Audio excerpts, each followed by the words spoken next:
বর্তমানে শূন্য রয়েছে নির্বাচন কমিশন। প্রক্রিয়া চলছে নতুন নির্বাচন কমিশন গঠনের। তবে কে হবেন চতুর্দশ প্রধান নির্বাচন কমিশনার আর কারাই বা হবেন কমিশনার, সেই আলোচনা এখন দেশ জুড়েই। এ নিয়ে রাজনৈতিক অঙ্গন এখন সরগরম। তবে নতুন সিইসি ও নির্বাচন কমিশনের নাম জানতে আরো কয়েকদিন অপেক্ষা করতে হবে দেশবাসীকে। চলতি সপ্তাহে গঠন হতে যাচ্ছে নতুন নির্বাচন কমিশন। আগামী বুধ বৃহস্পতিবারের মধ্যেই সার্চ কমিটির প্রস্তুত করা সংক্ষিপ্ত নামের তালিকা রাষ্ট্রপতির কাছে জমা দেওয়া হবে। এরপর সেই তালিকা থেকেই নতুন প্রধান নির্বাচন কমিশনার ও নির্বাচন কমিশনার নিয়োগ দেবেন রাষ্ট্রপতি। এই সপ্তাহে নির্বাচন কমিশন নিয়োগের গ্যাজেট প্রকাশ না হলেও আগামী সপ্তাহের শুরুতেই তা প্রকাশ করা হবে বলে জানা গেছে।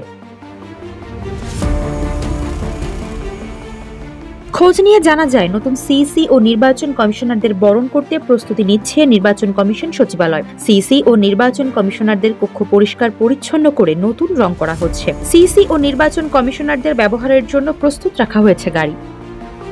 একমাত্র ওয়ালটন এসি দিচ্ছে 1 বছরের রিপ্লেসমেন্ট গ্যারান্টি।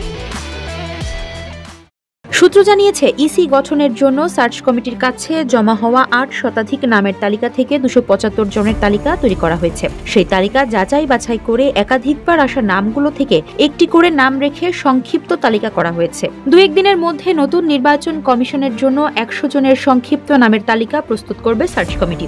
এরপর সেই 10 জনের চূড়ান্ত তালিকা রাষ্ট্রপতির কাছে পাঠানো হবে। সংক্ষিপ্ত তালিকায় যাদের নাম স্থান পাচ্ছে তাদের রাজনৈতিক পরিচয়ের খোঁজ খবর নেওয়া হচ্ছে। তবে এবারও কমিশনে সিইসি ও 4 জন নির্বাচন কমিশনার সহ 5 জন থাকবেন কিনা তা নিয়ে আলোচনা চলছে। অনেকেই বলছেন সিইসি সহ 3 জনের নির্বাচন কমিশন হলেই ভালো। আবার কেউ বলছে বিগত 3 নির্বাচন কমিশনের মতোই সিইসি ও 4 জন নির্বাচন কমিশনার নিয়োগের কথা। এ নিয়ে চলছে আলাপ আলোচনা। এর আগে নতুন নির্বাচন কমিশন গঠনে নাম প্রস্তাব করতে গত 31 অক্টোবর সুপ্রিম কোর্টের আপিল বিভাগের বিচারপতি জুবায়ের রহমান চৌধুরীর নেতৃত্বে 6 সদস্যের সার্চ কমিটি গঠন করে দেন রাষ্ট্রপতি।